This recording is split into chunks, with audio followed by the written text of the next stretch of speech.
स्वागत है आप सभी का सीजीपीएससी नॉलेज में। मैं हूं राकेश तलरेजा। आज आपसे डिस्कस करने वाला हूं मैं इंटरनेशनल करंट अफेयर्स। ठीक है, हमने आपसे प्रॉमिस किया था कि हम बहुत ही जल्दी इस वाले चैनल पर इंटरनेशनल, नेशनल और राज्य के करंट अफेयर्स आपसे डिस्कस करने वाले हैं। तो लीजिए, हम आपके लिए एकदम वीडियो लेकर प्रस्तुत है। इंटरनेशनल लेवल का करंट अफेयर्स सारा का सारा मैं आपसे डिस्कस करूंगा। वीडियो जो है पार्ट बाय पार्ट में आएगा। मतलब ये कि मैं इसमें कुछ न्यूज़ कवर करूंगा, फिर इसका अनदर पार्ट आएगा, फिर उसका कुछ न्यूज़ कवर करूंगा, फिर तीसरा पार्ट है कुछ न्यूज़ कवर करूंगा। अरे बात पकड़ में, क्योंकि न्यूज़ बहुत सारी है ना, और यू कैन नॉट एक्सपेक्ट कि मैं एक ही वीडियो में सारी की सारी न्यूज़ डिलीवर कर पाऊँ। तो मैं क्या करूंगा, पार्ट बाय पार्ट में आपको वीडियो दूंगा, छोटे छोटे फॉर्म में आपको दूंगा, और उसमें मैं जो भी न्यूज़ को कवर करूंगा इन एंड आउट पूरा कवर करूंगा। ये मेरा प्रॉमिस रहेगा आपसे। ठीक है, चलो चलो बच्चे लोग थोड़ा सा ख्याल कीजिएगा। मैं क्या क्या कवर करने वाला हूँ आपके साथ, इन चीज़ों पर क्या क्या कवर करने वाला हूँ। मैं इंटरनेशनल रिलेशंस पर डिस्कस करने वाला हूँ। ठीक है, मैं जैसे फॉर एग्जांपल इंडिया और रशिया के क्या रिलेशंस चल रहे हैं, इंडियन अमेरिका के क्या चल रहे हैं, इंडियन अफगानिस्तान के क्या चल रहे हैं, इंपॉर्टेंट इंडियन ईरान का क्या चल रहा है। तो ये सारे इंटरनेशनल रिलेशंस में आपसे डिस्कस करूंगा, है ना। India and it's bilateral relations. Bilateral relation कहने का मतलब होता है द्विपक्षीय, मतलब कि हमने एफर्ट दिया, उन्होंने भी एफर्ट दिया। इंटरनेशनल ऑर्गेनाइजेशंस, जैसे यहाँ पर दो ऑर्गेनाइजेशन लिखी हुई है, डब्ल्यूटीओ और WHO, world health organisation, world trade organisation. तो ऐसी इंटरनेशनल ऑर्गेनाइजेशंस भी आपसे डिस्कस करूंगा। ठीक है, इंटरनेशनल ट्रेड एंड ट्रिटीज, मतलब कि वैश्विक रूप से हमने जो व्यापार किए और जो समझौते हुए वैश्विक रूप से, वो भी मैं आपसे इस वाले वीडियो सेशंस में डिस्कस करने वाला हूं।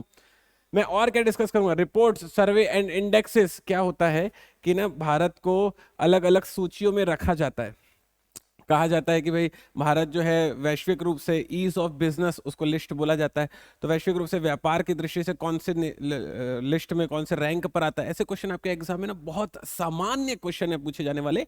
तो मैं ये सारे इंडेक्सेस के क्वेश्चंस भी अपनी स्लाइड में डिस्कस करने वाला हूँ। ठीक है, फिर bilateral, regional and global groupings. दरअसल क्या होता है कि ना, ग्रुपिंग्स बनती है। मतलब ये कि कुछ कुछ समिट्स होते हैं, जैसे G20 समिट हो गया, तो उसमें ग्रुप बनते हैं। और वो ऑर्गेनाइजेशंस क्या करती हैं, वो जो ग्रुप है उसको अपने एंड से हैंडल करने की कोशिश करती है। तो वो सारी जो एक्टिविटीज है मैं अपने इस वीडियो लेक्चर में कवर करने वाला हूँ। यूनाइटेड नेशंस से रिलेटेड जितनी भी सारी चीजें होती हैं वो सारी की सारी हम लोग डिस्कस करेंगे। मैंने बताया world trade organisation, world health organisation हम लोग बिल्कुल डिस्कशन में लेंगे। International treaties and agreements, international level पर जितनी भी ट्रीटीज होती होंगी दो या तीन देशों के बीच में या फिर पूरे के पूरे ग्रुप के बीच में, वो सारी की सारी मैं अपनी इस वीडियो सीरीज में कवर करूंगा बच्चे लोग। कुछ आज कवर होंगी, कुछ अगले लेक्चर में कवर होंगी, कुछ उसके बाद कवर होंगी। तो आपको पूरी सीरीज में मेरे साथ बने रहना है। हर हफ्ते में आपको 2 इंटरनेशनल करंट अफेयर्स के लेक्चर मैं प्रोवाइड करने वाला हूं, तो मेरे साथ एकदम जुड़े रहिएगा। कॉमनवेल्थ गेम्स, अरे बाप रे, बहुत इंपॉर्टेंट है क्वेश्चन, एकदम एकदम एग्जाम में आने वाला क्वेश्चन है कि वो डिस्कस करते हैं आपसे कॉमनवेल्थ में, जैसे भी इंडिया ने कितने मेडल जीते, फिर उसके बाद कौन से खिलाड़ी ने किस क्षेत्र में अच्छा, मतलब ये वाला मेडल जीत कर लाया। एकदम सामान्य क्वेश्चन आपके एग्जाम में आने वाला, मैं अपने वीडियो सीरीज में इसे कवर करने वाला हूँ। बात आ रही समझ में। तो ये सारी चीजें हैं, ये सारी चीजें हैं, ये फोटो देखकर आप समझ रहे होंगे कि मैं इन सारी चीजों को लेकर आया हूँ आपके पास, ताकि हम लोग इन पर डिटेल में डिस्कस कर सकें। तो पहली न्यूज क्या कहती है इंटरनेशनल लेवल पर? पहली न्यूज कहती है भारत ने फिलिस्तीन शरणार्थियों के लिए यूएनआरडब्ल्यूए में 2.5 मिलियन अमेरिकी डॉलर का योगदान दिया। ये यूएनआरडब्ल्यूए है क्या? United nation relief and works agency. Basically ये क्या करती है कि ये ना बेसिक जो भी शरणार्थी ग्रुप होते हैं उनके लिए हमेशा से सहयोग प्रदान करने की कोशिश करती है। तो भारत ने उस एजेंसी को जो हमेशा से शरणार्थियों के लिए सहयोग प्रदान करने की कोशिश करती है, यूएनआरडब्ल्यूए को 2.5 मिलियन अमेरिकन डॉलर का योगदान दिया है। इसके क्या प्रभाव बनेंगे? इसके क्या प्रभाव बनेंगे जब अमेरिका ने फिलिस्तीन के शरणार्थियों के लिए इतना रुपए जब डोनेट किया है, इतना रुपए जब उनके हेल्प के लिए प्रोवाइड किया, तो इसके प्रभाव क्या बनेंगे वो देख लेते हैं। इस योगदान से यूएनआरडब्ल्यूए के काम के लिए भारत के मजबूत प्रदर्शन और अटूट समर्थन को उजागर करता है। मतलब कि भारत की एक मजबूत स्थिति निकलकर सामने आएगी कि इंडिया इतना अच्छा परफॉर्म करे कि अब देने की स्थिति में आ चुका है वो। यह फिलिस्तीन की भलाई के प्रति भारत की प्रतिबद्धता को भी प्रकाश डालता है। समझिए जरा इस वाली बात, क्योंकि हमने फिलिस्तीन के प्रति अपनी प्रतिबद्धता को भी दिखाया है। यह मध्य पूर्व में फिलिस्तीनी शरणार्थियों का समर्थन करता है। बेसिकली जो फिलिस्तीन के जो शरणार्थी हैं उनको हेल्प की ज़रूरत क्यों है, क्या ज़रूरत पड़ गई उनको कि इनको मदद करने की नीड पड़ गई, तो हम लोग आने वाले कंटेंट में इसको डिस्कस करने वाले हैं। भारत यूएनआरडब्ल्यूए के लिए एक समर्पित दाता रहा है हमेशा से ही। भारत जो है ये यूनाइटेड नेशन की जो संस्था है हमेशा से वहां पर एक कुछ ना कुछ अमाउंट देता ही आ रहा है। 2018 से इसने मध्य पूर्व में फिलिस्तीन के शरणार्थियों को यूएनआरडब्ल्यू की कोर सेवाओं का समर्थन करने के लिए 20 मिलियन अमेरिकन डॉलर दे चुका है अभी तक। भारत 2018 से 2022 तक भारत ने फिलीपींस के शरणार्थियों की मदद करने के लिए अभी तक बच्चे लोग 20 मिलियन अमेरिकन डॉलर वो दान दे चुका है भारत अभी तक। यूएनआरडब्ल्यू की स्थापना कब हुई थी? यूएनआरडब्ल्यू की स्थापना 1949 में हुई थी, 1949 में हुई थी, में एक मानवीय एजेंसी के रूप में की गई थी। यह पूरी तरह से स्वैच्छिक योगदान एवं दाता देशों के अनुदान के माध्यम के लिए वित्त पोषित है। बहुत इंपॉर्टेंट लाइन है। यूएनआरडब्ल्यू की स्थापना 1949 में एक मानवीय एजेंसी के रूप में की गई थी सामान्य रूप से, लेकिन धीरे धीरे धीरे जब वो बढ़ती गई तो चीजें बेहतर होती गई। मैंने आपसे कहा था कि आखिर फिलिस्तीनियों को हेल्प की जरूरत पड़ी क्यों, ऐसा क्या हो गया था कि फिलिस्तीनियों को हेल्प की जरूरत पड़ गई?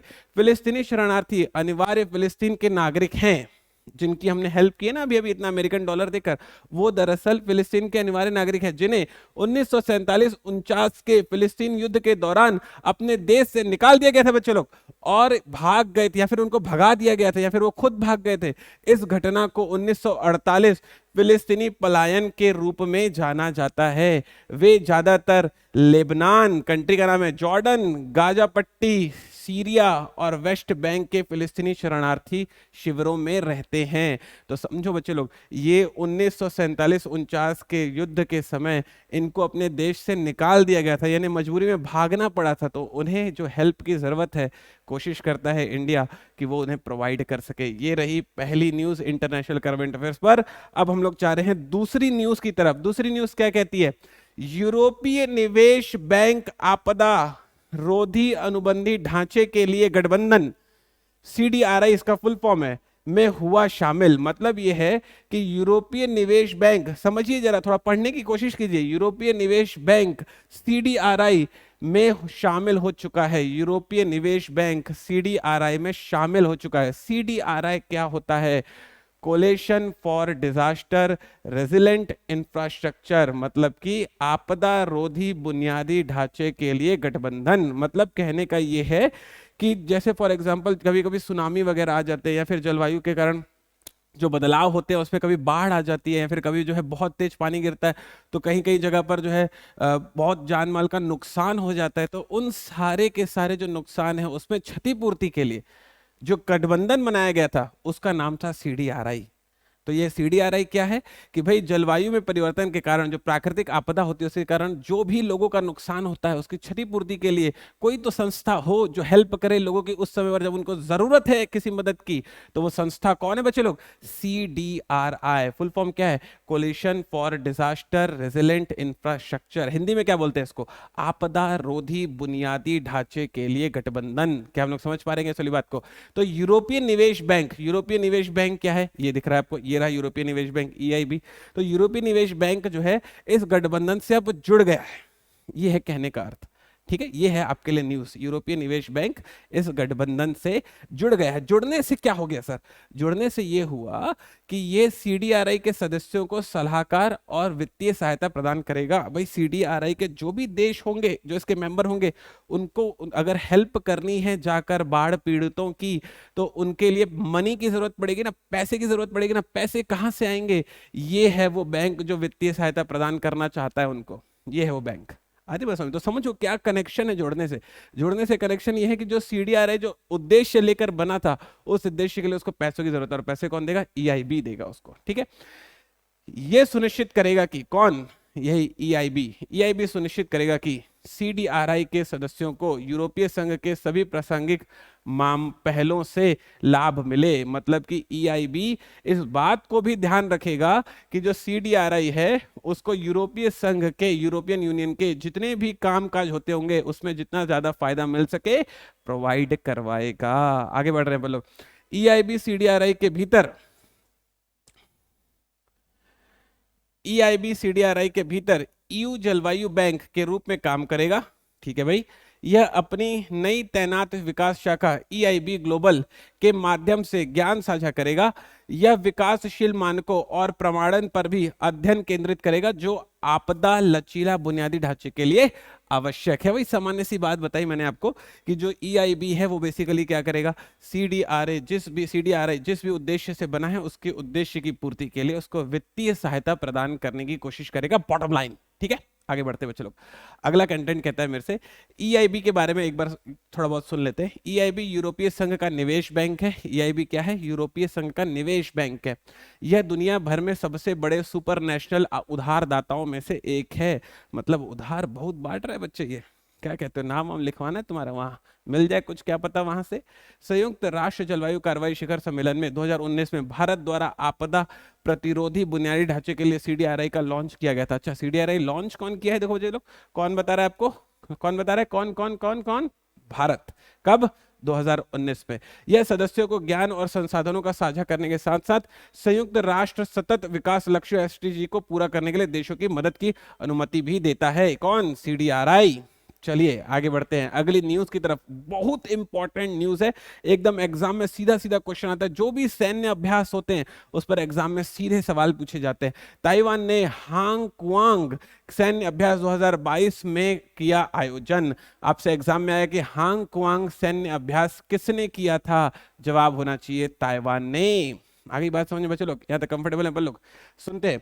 हांग कुआंग सैन्य अभ्यास का पहला चरण हाल ही में संपन्न हुआ है और इसका दूसरा चरण 25 जुलाई 2022 को शुरू हुआ। दूसरा चरण 29 जुलाई तक चलेगा, जो कि हो चुका है। थोड़ा आगे एक आध वीक की न्यूज है ये। इस अभ्यास में ताइवान की सेना की सभी शाखाएं शामिल थीं। ये रहा वो सीन जब ताइवान की सेना अभ्यास कर रही थी। ये रहा वो सीन, दिखाई दे रहा है बच्चों को? चलिए आगे बढ़ते हैं, एक आध थोड़ा सा बैकग्राउंड ले लेते हैं इस वाली न्यूज का। वर्ष 2022 से ताइवान के प्रति चीन की मंशा पर बढ़ती चिंताओं के कारण इन अभ्यासों का अधिक महत्व है। बेसिकली चीन की क्या मंशा रही है हमेशा से? वो अपने आसपास के देशों को हमेशा से कोशिश करता है कि किसी तरह से चीन का पार्ट बना लिया जाए। और फिर ये चीन की जो मंशा है, यही चिंता है जिसके कारण उन्हें अभ्यास पर फोकस करना जरूरी था और ये अभ्यास इसीलिए महत्वपूर्ण भी था। ताइवान एक स्वशासित द्वीप है, लेकिन चीन का सत्तारूढ़ कम्युनिस्ट पार्टी ताइवान को अपने क्षेत्र होने का दावा करता है। वही मैंने आपको बताया कि जो चीन क्या करता है, आसपास के देशों को वो मेरा है हमेशा से एहसास दिलाने की कोशिश करता है। रूस के यूक्रेन पर आक्रमण के कारण इन चिंताओं को और बढ़ा दिया गया। जब रूस ने अभी यूक्रेन पर आक्रमण किया तो सबकी इस तरह की सोच वाले सारे के सारे देशों का ना कॉन्फिडेंस बहुत बढ़ गया।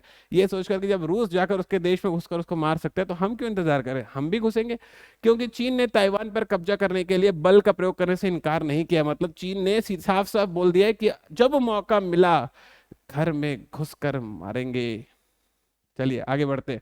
ये रहा स्टेज, आपको दिखाई दे रहा होगा, मैं नक्शे से दिखाने की कोशिश कर रहा हूं आपको। ये जो रेड कलर है ये पूरा का पूरा चाइना है और ये रहा थोड़ा सा हिस्सा ब्लू कलर का ताइवान। और ये जो रेड कलर आपको दिखाई दे रहा है जो हो चला है, ये चीन हड़पने की कोशिश करता चला जा रहा है। चीन धीरे धीरे अंदर घुसता चला जा रहा है।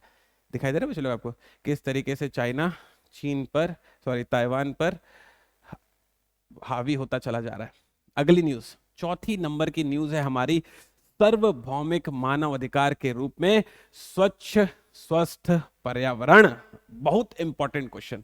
मतलब ये कि स्वस्थ पर्यावरण, स्वच्छ और स्वस्थ पर्यावरण भी मानव अधिकार के अंतर्गत आएगा। मानव अधिकार क्या होता है? मानव अधिकार ये कि भाई जैसे फॉर एग्जांपल कुछ ऐसे अधिकार हैं जो मानवों के लिए सुरक्षित रखे गए हैं। बात आ रही है समझ में? तो उनमें से एक अधिकार और जोड़ दिया गया, वो था स्वच्छ और स्वस्थ पर्यावरण। ऑब्वियस है यार, मतलब हम लोग अगर किसी इन्वायरमेंट में रहें और इन्वायरमेंट अगर गंदा है तो हम कैसे वहां पर जिएंगे? तो ये हमारी नीड है, ये हमारा अधिकार है कि हमें जो पर्यावरण है वो कैसा मिले? स्वच्छ और स्वस्थ मिले। इंपॉर्टेंट है हमारे लिए। सुनते हैं। संयुक्त राष्ट्र महासभा UNGA ने हाल ही में एक प्रस्ताव पारित किया जो स्वस्थ पर्यावरण को मानव अधिकार के रूप में मान्यता देता है। भारत ने इस प्रस्ताव के पक्ष में मतदान किया है। इस प्रस्ताव के अनुसार स्वच्छ स्वस्थ और सतत पर्यावरण का अधिकार मानव अधिकार बन गया है। कंफर्टेबल है हम लोग इस बात को लेकर? जबरदस्त न्यूज है, आपको ख्याल रखनी है। और ये रहा हमारा पर्यावरण। चलते हैं आज की सबसे इंपॉर्टेंट न्यूज पर, वो है चाबहार दिवस। आज की सबसे इंपॉर्टेंट न्यूज, 100%, इस वाली न्यूज से 100% आपके एग्जाम में क्वेश्चन आएगा, 100% एग्जाम में क्वेश्चन आएगा। भारत ने मनाया चाबहार दिवस, रूस तक आसानी से पहुंचने का रास्ता होगा साफ। चाबहार दिवस है क्या? चाबहार है क्या? बेसिकली चाबहार एक पोर्ट है ईरान का, जिसे डेवलप करने का प्रण लिया है भारत ने। क्यों आखिर ईरान में जाकर भारत जो है इतना पैसा क्यों लगाने को तैयार हो गया है, उसके पीछे की सारी स्टोरी हम लोग जानेंगे इस वाले वीडियो पे। 31 जुलाई 2022 को, बस एकदम 2-4 दिन पहले की बात है, 31 जुलाई 2022 को सर्बानंद सोनोवाल जो कि केंद्रीय जहाजरानी मंत्री हैं और श्रीपद नाइक शिपिंग राज्य मंत्री हैं, द्वारा मुंबई में चाबहार दिवस का सम्मेलन शुभारंभ किया गया। इस उद्घाटन समारोह में Kazakhstan, Iran, Tajikistan, Kyrgyzstan, Uzbekistan, Turkmenistan और अफगानिस्तान के गणमान्य व्यक्तियों ने भाग लिया। भारत और ईरान ने मई 2016 में द्विपक्षीय समझौते पर हस्ताक्षर किए थे। मतलब 2016 से भारत और ईरान ने तय किया था कि भारत ईरान को चाबहार बंदरगाह तोहफे में देगा। आगे बढ़ते हैं, ये रहा वो सम्मेलन, इसकी कुछ इमेजेस आपके सामने है। ये सारे देश के रिस्पेक्टेड पीपल आए थे यहाँ पर, अटेंड करके गए हमारे मुंबई में। उसके बाद क्या कहता है, भारत और ईरान ने मई 2016 में द्विपक्षीय समझौते पर हस्ताक्षर किए थे, जिसमें भारत शाहिद बेहश्ती क्या है, दरअसल जो चाबहार पोर्ट है ना, उसमें 2 छोटे छोटे पोर्ट हैं, जिसमें से एक भाग है शाहिद बेहश्ती। आगे बढ़ते हैं, बंदरगाह पर एक बर्थ के नवीकरण पर सहमत हुआ था। मतलब भारत जो है इस पर एक बर्थ बनाकर देगा। भारत इस बंदरगाह पर 600 मीटर लंबी कंटेनर हैंडलिंग सुविधा के पुनर्निर्माण पर भी सहमत हुआ था। मतलब भारत ने कहा था कि आपको 2 चीजें प्रोवाइड करने वाला हूं उस वाले बंदरगाह पर। बहुत बढ़िया। भारत, ईरान और अफगानिस्तान 2016 में चाबहार बंदरगाह के विकास के लिए एक त्रिपक्षीय समझौता किया था। चलिए, ये भी बहुत जबरदस्त बात है भाई। वे एक त्रिपक्षीय परिवहन और पारागमन गलियारा स्थापित करने में सहमत हुए थे। मतलब यह है कि भारत, अफगानिस्तान और ईरान तीनों ये कोशिश कर रहे हैं कि किसी तरीके से एक गलियारा बनाकर, मतलब एक रास्ता बनाकर कनेक्टेड रहें। कनेक्टेड रहने से क्या होगा, व्यापार बढ़ेगा। ये रहा वो एक्चुअल सिचुएशन। ये जो ऑरेंज कलर आप देख रहे हैं ना, चलो, ऑरेंज कलर ये है इंडिया, ये ग्रीन कलर आप देख रहे हैं ये है ईरान, और जो रेड कलर आप देख रहे हैं ये है अफगानिस्तान। तो क्या करेगा भारत, क्या करेगा, ये अपने गुजरात वाले हिस्से से, कांडा वाले इलाके से या मुंबई वाले बंदरगाह से सीधा निकलेगा शिपिंग के लिए। मतलब इससे ही वो माल लेकर जाएगा, बहुत सारे शिप में बड़े बड़े लोड करके वो माल लेकर निकलेगा। और कहाँ पहुंचेगा, ईरान में, ये चाबहार पोर्ट पर, ये चाबहार पोर्ट पर। और चाबहार पोर्ट पर पहुंचते ही इस रास्ते से वो सीधा जा सकेगा कहाँ, अफगानिस्तान के काबुल में। अब समझ रहे किस तरीके से व्यापार शुरू होने वाला है। चाबहार पोर्ट इसमें बहुत ही अहम भूमिका निभाएगा बच्चे लोग, देखिए जरा। और फिर यहां से वो सीधा निकल पाएगा रूस की तरफ। कंफर्टेबल है लोग, आइडिया एक्सेप्टेड है। ये जो रूस का ये वाला जो इलाका है जहां पर उसकी राजधानी आती है, वहां से वो डायरेक्ट बिजनेस कर पाएगा, वहां से वो डायरेक्ट जुड़ पाएगा इंडिया रूस से। कंफर्टेबल है। चाबहार पोर्ट की इंपॉर्टेंस को समझिए, अभी भारत के लिए बहुत बेनिफिशियल डील होने वाली है। आगे बढ़ते हैं, चाबहार बंदरगाह की थोड़ी सी हिस्ट्री ले लेते हैं। मतलब इतना इंपॉर्टेंट है तो थोड़ा उसके बारे में जानना भी जरूरी है। सिर्फ न्यूज पढ़ कर नहीं निकलना, उसके आजू बाजू की सारी चीजों का ज्ञान होना चाहिए हमको। चाबहार बंदरगाह ओमान की खाड़ी में स्थित है। इंपॉर्टेंट क्वेश्चन, सीधा आने वाला सवाल, मैंने आपको फोटो में दिखाया ना, ये वाला हिस्सा है ओमान की खाड़ी वाला हिस्सा। कंफर्टेबल है लोग, दिस वन। आगे बढ़ते हैं, यह पाकिस्तान के ग्वादर बंदरगाह से 72 किलोमीटर की दूरी पर है। पाकिस्तान में चाइना क्या कर रहा है, एक बंदरगाह बना रहा है अपने फायदे के लिए। तो वैसे ही भारत ईरान में चाबहार बंदरगाह बनाकर दे रहा है। ठीक है, मतलब ये है कि कोशिश किया जा रहा है भारत के द्वारा कि मध्य एशिया वाले इलाकों से कनेक्टेड हो सके हम किसी तरीके से। ये भारत के द्वारा कोशिश की जा रही है। कंफर्टेबल है पलो, चलिए आगे बढ़ते हैं। ग्वादर पोस्ट को चीन ने विकसित किया था। चलिए, चीन का काम है वो। यह एकमात्र ईरानी बंदरगाह है जिसकी हिंद महासागर तक सीधी पहुंच है। बहुत ही बढ़िया, कंफर्टेबल है लोग, आगे बढ़ सकते हैं। चलिए, बंदरगाह के 2 अलग अलग बंदरगाह शामिल है, वही मैंने बताया था, शाहिद बेहश्ती, अभी भी आपको पहले पढ़ के बताया मैंने। दूसरा है शाहिद कलंतरी। ये 2 अलग अलग बंदरगाह उसमें शामिल है। यूरेशिया को हिंद महासागर क्षेत्र से जोड़ने के प्रयास में यह भारत के इंडो पैसिफिक विजन का एक महत्वपूर्ण स्तंभ है। मैंने आपको बताया ना कि यूरेशिया मतलब यूरोप और एशिया को हिंद महासागर से जोड़ा जा रहा है ताकि भारत उनसे कनेक्ट हो सके। भारत कनेक्ट होगा तो क्या होगा, बिजनेस आएगा ना बच्चे लोग, बहुत सारे रास्ते खुलेंगे। यह भारत को जोड़ने वाले international north south transport corridor corridor network का एक हिस्सा है। अफगानिस्तान और मध्य एशिया देशों के संपर्क बढ़ाने के लिए चाबहार बंदरगाह भारत के लिए महत्वपूर्ण है। मैंने आपको बताया था मध्य एशिया के देशों को हमसे कनेक्ट होने के लिए ये जो है चाबहार बंदरगाह बहुत अच्छी भूमिका प्ले करेगा। नेक्स्ट लाइन, इस बंदरगाह ने अफगानिस्तान और मध्य एशिया के साथ व्यापार के लिए एक स्थायी वैकल्पिक मार्ग खोल दिया है। यह चीन के बेल्ट एंड रोड इनिशिएटिव के तहत चीन पाकिस्तान आर्थिक गलियारे, आपको पता होगा कि जो चाइना है वो पाकिस्तान के बीचों बीच से एकदम उसके सीने से रोड बना रहा है, तो उसकी बात कर रही है। और ग्वादर बंदरगाह का भी मुकाबला करेगा। मैंने आपको बताया ना कि जो चाबहार बंदरगाह है वो जैसे हम ईरान को कनेक्ट कर रहे हैं वैसे ही चाइना जो है पाकिस्तान को कनेक्ट करता है। कंफर्टेबल है आप लोग? यहाँ तक मेरा ख्याल है सारी चीज़ें आपको क्लियर हो चुकी होंगी। मैंने एक छोटे से कोशिश के तहत, मैंने एक छोटे से प्रयास के तहत कोशिश की है कि आपको से इंटरनेशनल करंट अफेयर का कुछ कंटेंट शेयर किया जाए जो कि एग्जाम के पॉइंट ऑफ व्यू से सुपर इंपॉर्टेंट है। तो मेरे साथ इसी तरह की न्यूज़ के लिए मैं और भी बहुत सारी चीज़ें ऐड करने वाला हूँ, क्वेश्चन वगैरह मैं इसमें ऐड ऑन करने वाला हूं।